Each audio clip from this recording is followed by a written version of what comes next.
திமுகவிலிருந்து வெளியேறும் முக்கிய முன்னாள் அமைச்சர், வலை வீசிய விஜய், இப்படி பல தகவல்களை இன்றைக்கி நம்ம அந்த காணொலியில் பார்க்க போகிறோம்.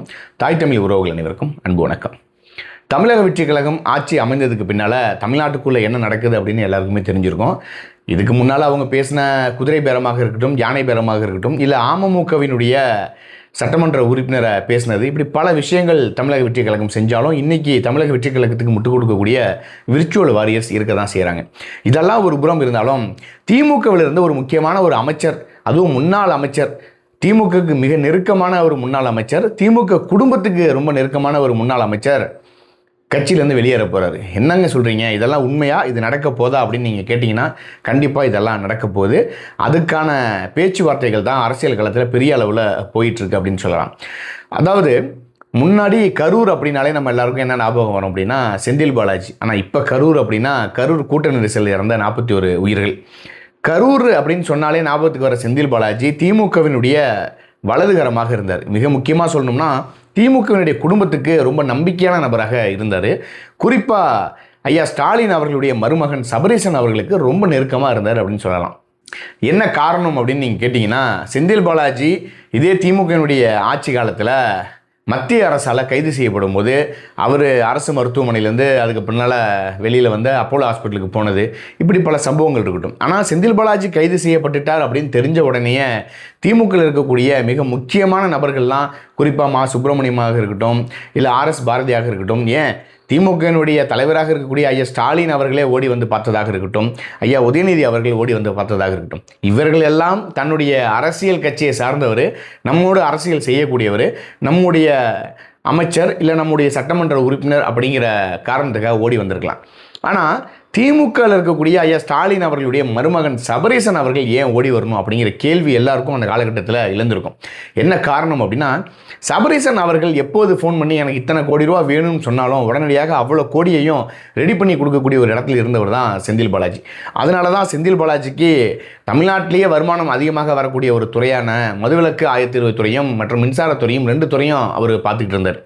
பாட்டிலுக்கு 10 ரூபா, பாட்டிலுக்கு 10 ரூபா அப்படின்னு விஜய் அவர்கள் பிரச்சாரத்தில் பாடினார். ஆனால் அதே விஜய் இன்னைக்கு கரூர் போயிட்டு இடைத்தேர்தலில் பாட்டிலுக்கு 20 ரூபான்னு பாடுவாராங்க, இல்லை அந்த தைரியம் அவருக்கு இருக்கா அப்படின்னு தெரியலை.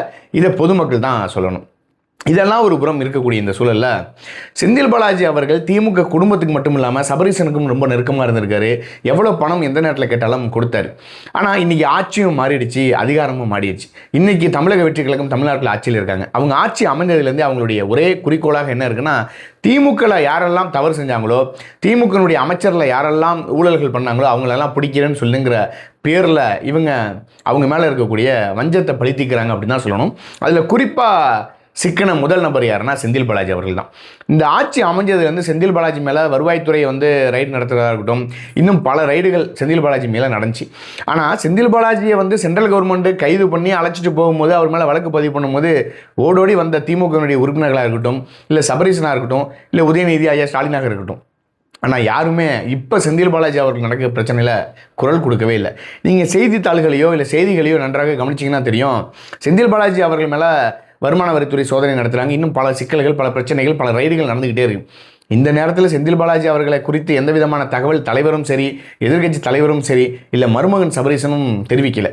உண்மையாகவே சோதனைக்கு உள்ளாக்கப்படுறாரா செந்தில் பாலாஜி அப்படிங்கிற ஒரு கேள்வி எல்லாருக்குமே எழுந்தது.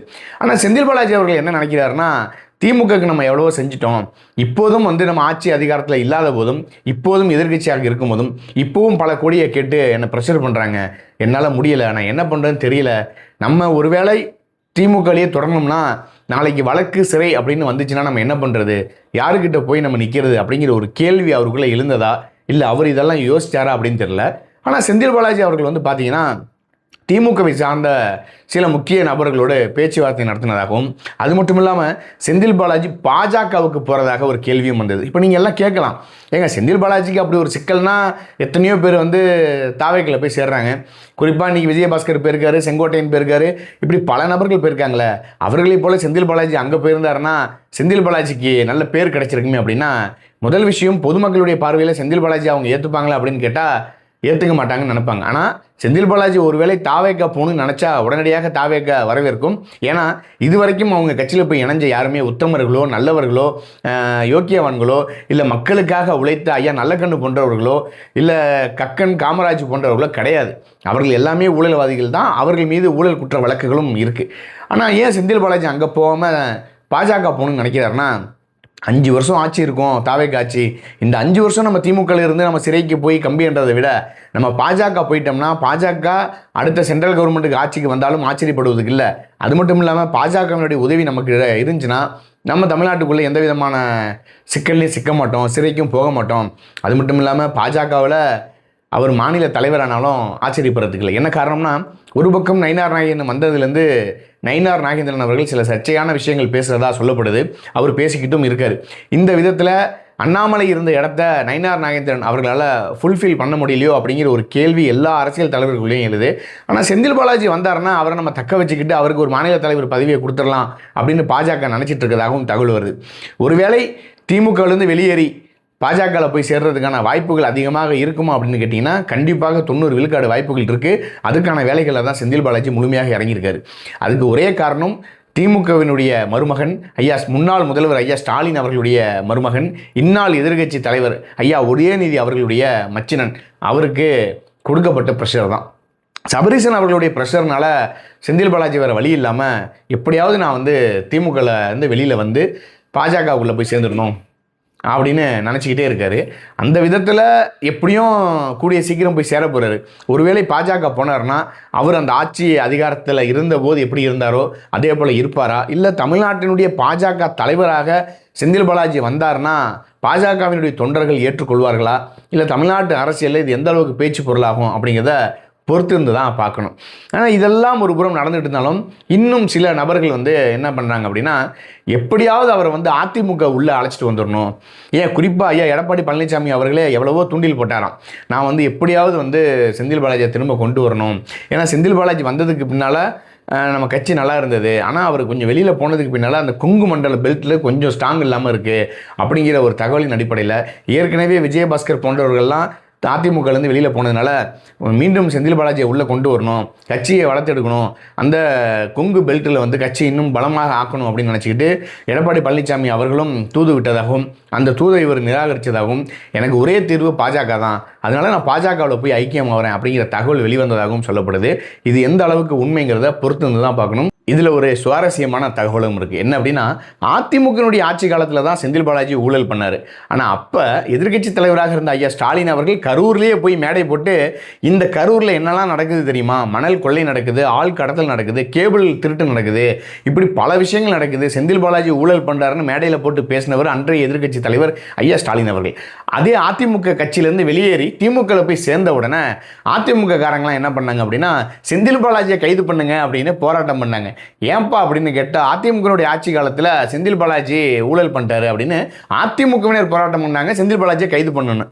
ஆனால் இன்னொரு பக்கம் எந்த செந்தில் பாலாஜி ஊழல்வாதி குற்றவாளி அப்படின்னு மேடைகளில் பேசி விமர்சனம் பண்ண எதிர்க்கட்சி தலைவர் ஐயா ஸ்டாலின் அவர்கள் இருக்கக்கூடிய திமுக கட்சி என்ன பண்ணுச்சுன்னா, அந்த செந்தில் பாலாஜிக்கு ஒரு துறை இல்லாமல் 2 துறையில் அமைச்சராக அவரை போட்டு அவருக்கு முட்டு கொடுக்குற வேலையை பார்த்தாங்க. இதுதாங்க இன்றைக்கி இருக்கிற அரசியல். இந்த அரசியலில் இன்றைக்கி என்ன நடக்குதுன்னா, எந்த முட்டு கொடுத்து எந்த செந்தில் பாலாஜிக்கு 2 துறையை கொடுத்து காப்பாற்றினாங்களோ இன்றைக்கி அவங்களே செந்தில் பாலாஜியை கழட்டி விடுற ஒரு நிலைக்கு வந்துட்டாங்க. ஆனால் இந்த செந்தில் பாலாஜி அவர்கள் பார்த்தீங்கன்னா அதிமுகனுடைய ஆட்சி காலத்தில் போக்குவரத்து துறை அமைச்சராக இருந்தபோது ஊழியர்களுக்கு வேலை வாங்கி தரேன்னு சொல்லிட்டு பணம் பெற்றதாக அவர் மேலே ஒரு புகார் இருந்தது. அதன் அடிப்படையில் தான் மத்திய அரசும் கைது பண்ணாங்க. அவர் நெஞ்சு வலி வந்தது, அவருக்கு ஆப்ரேஷன் பண்ணது, அவர் சிறையில் இருந்தது.